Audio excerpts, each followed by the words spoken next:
turn off the video. Maybe that will enhance the connectivity. Okay. Yeah. Can you hear me now? Yeah, I can hear you. Yeah. Have you used RDBMS? Which RDBMS have you used? Yeah, so we have used the Oracle, and also I have the experience on PostgreSQL. Okay. All right. So let's start with core Java, and Okay. then some of the I may ask you some JDBC related stuff. So yeah, also, can you briefly tell me about what is polymorphism in Java? Yeah, polymorphism means one name and many forms. So in the Java, we are achieved to the there are the two types of polymorphism: static polymorphism and dynamic polymorphism.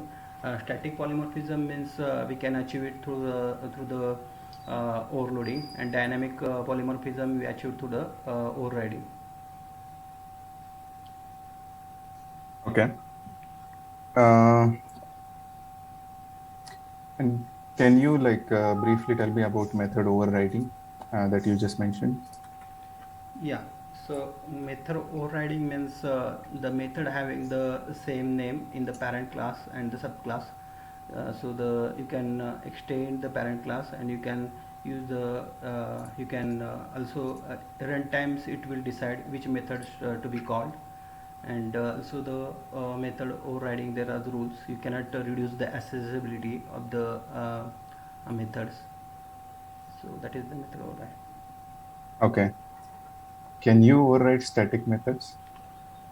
Yeah, you can override, but it is the not more means that is the hiding data method hiding. It is not actually overriding, so it will Are you not give any error. okay? Are you sure about this? Yeah, you cannot override the methods, but it will not give any error. If you override the static methods, then that is the hiding method hiding. You can call it as. Um, so about the strings, can you tell me why strings are immutable? Why string is Immutable. okay.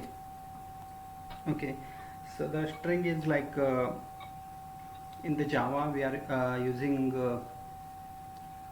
string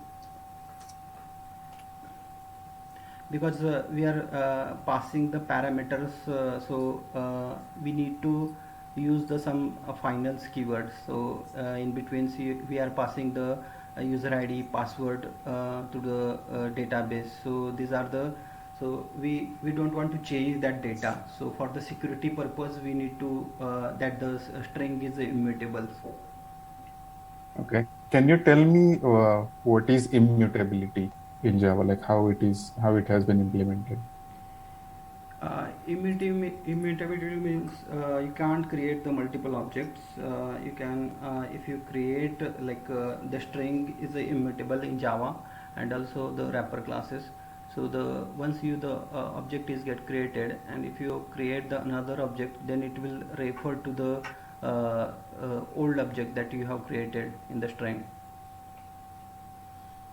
Okay. So how this is beneficial in terms of string?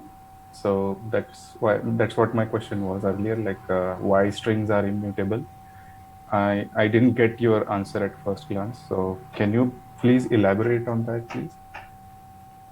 Yeah, so the security point of view, we need to the string is immutable. Like the in the multi-threading or in the security, we are passing always passing the parameters like user ID and password. So we don't want to change that parameter. So that's why the string is final. Once you declare the final variable, then you can't change that value of that parameter. So that's why string is immutable. Okay. Um, can you tell me, is there a possibility of creating an immutable collection? You want to create the immutable collection, is it? Is it your Yes. question? Okay. Yeah, you can create the immutable connection. What are the like preventive actions that you will take in order to make a collection immutable? Let's say there is a list of customers object, and that list you want to make an immutable. So how, like, what can you do in order to prevent anyone to change that instance of object? Yeah, suppose you want to create the customer, so you can declare the class as a final, and you also create the all the your variables which is a private and finals, and you don't need to provide any setter method in that class. And if you are declaring or if you are using any collection, then you can perform the deep cloning. Okay. How do Okay. you achieve deep clone?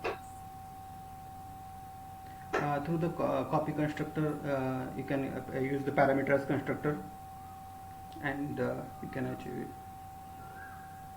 You can Okay. return So you can return the clone of that instance. Like you don't need to return the real object, so you can return the cloning of that object. okay. All right. So fair enough. Can you tell me what is contract between equals and hash code? Yeah.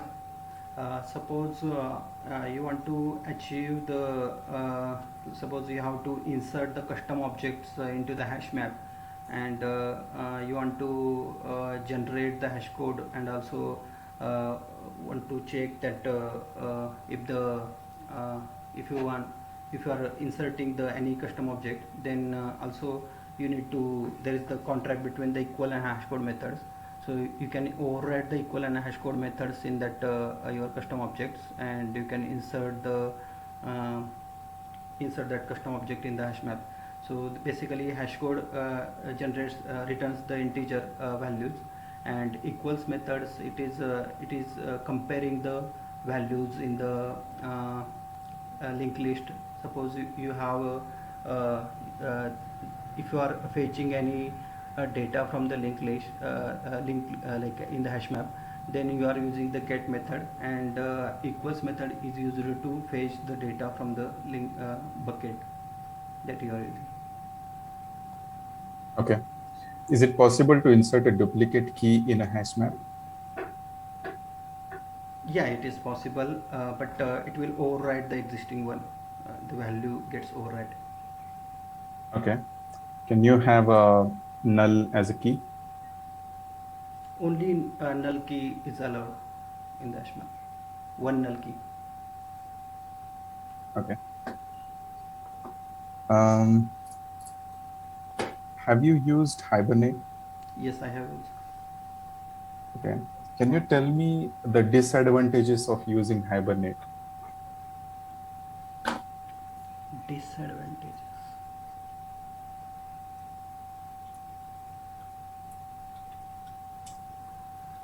Uh,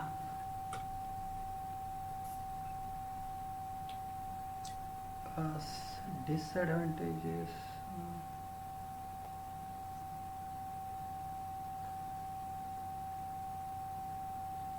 So can Yeah, we start with advantages then? Maybe. yeah. Advantages like if you are mm, suppose there is the database independent queries you can write. Suppose there is not dependent on database particular. Suppose you are using the Oracle, and after that you can change to the PostgreSQL or MySQL.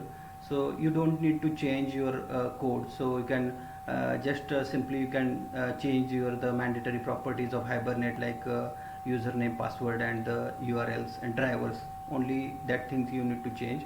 Otherwise your code will work for the other database as well.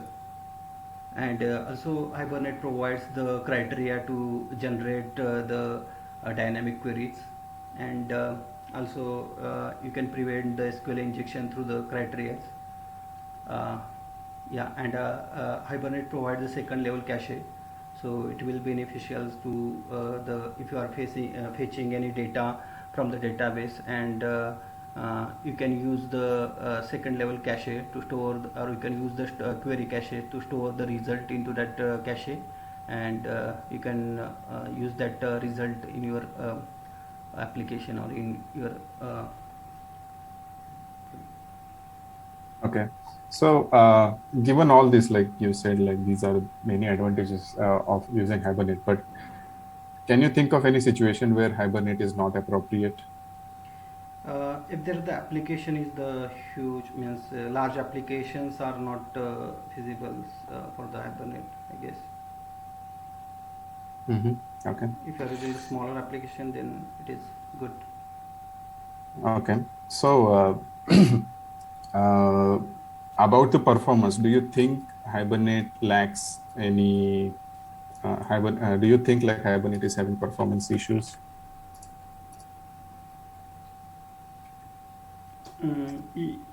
Yes. Okay. So, how do you know any tweaks to overcome that performance issues? What kind of configurations that you would want to make or configure in order to enhance the performance of your queries?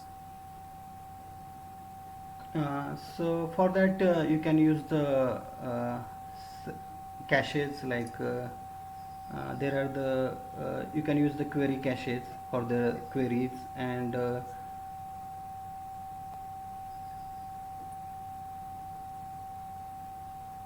Okay. Do you think like um, configuring the pool size and everything? Can you like tell me about that? Cache is one thing, but the pool size and everything, do you know about those properties? yeah, pool size like suppose uh, yeah, suppose in the Hibernate there are the pool size you have to mention, connection pool size. Suppose you have the Mm-hmm. 100 users are fetching your applications, then you don't need to they are using the uh, mm, that connections, they are not creating the new one. Okay. Okay. Can you tell me what is dialect in terms of Hibernate? Yeah, dialect is generating the SQL queries. It is you have to, this is the mandatory properties, and it will generate the SQL queries when you are writing the HQL queries in the Hibernate. Okay. Can you tell me what is difference between get and load method? Yeah, so get means like if you are sure that object is means not available, then you can use the get method. If you are sure that object is exist, then you can use the load method. So load method will return the proxy object. It will not return the means not fetching the database, and get will fetch the database immediately when you are calling the get method. Okay. Um, and what's the difference between save and merge method? Save and merge method. Okay. So save returns the save return type is a serializable, so you can persist or you can save any object into the database using the save method. And merge means you don't need to consider the state of the instance. You can directly use the merge. Suppose your object is detached one, and then you can use the merge method, and you can merge any your instance, or you can persist any object into database using merge method. Mhm. Okay. Um, coming to the Spring side, you mentioned you have yeah, RESTful web services, and then there are internal modules as well, which are calling each other. Is that correct? Yes, yes. So have you implemented HTTPS? Yes, means like we need to import some certificates, clients, private certificates into the Mm-hmm. JDK key store, and then you can easily achieve the HTTPS. Okay. So can you tell me what are the types of IOC containers? Uh, Types of IOC container. Yeah, bean factory container and application context container. So bean factory is a basic container that contains the collection of the beans, and the application context it is interface built on the top of the bean factory interface. So that is the advanced version of the bean factory container. Okay. Can you tell me why dependency injection is useful?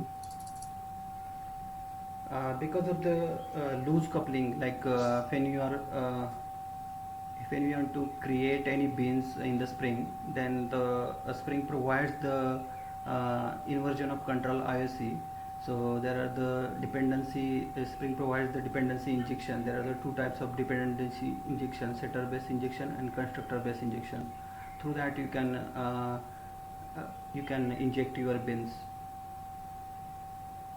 Okay.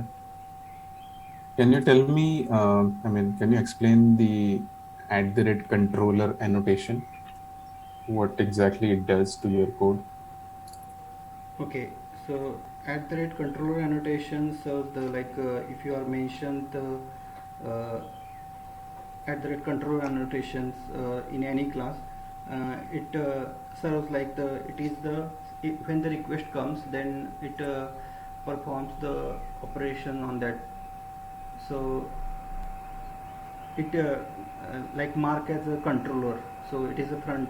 Suppose you are using the Spring MVC and the first request comes. So the dispatcher server pass that request to the controller. So controller is the main class who redirect that request to the your service layers.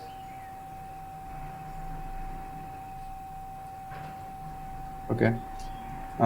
What's the difference between @REST controller and normal controller annotation? Okay, so if you are using the at that rest controller, then you don't need to use the at that response body annotations, and if you are using only the at that controller annotation on the top of the class, in the method level you have to declare the at that response body annotations. Okay. Um, and can you tell me about request mapping annotation? Yeah, request mapping annotation is like if you map, suppose once the request is coming from the client, so if you want to that map the endpoints, then you can map that request through the request mapping annotation. So you can declare this annotation on the top of the class, or you can use the into the onto the method. Okay.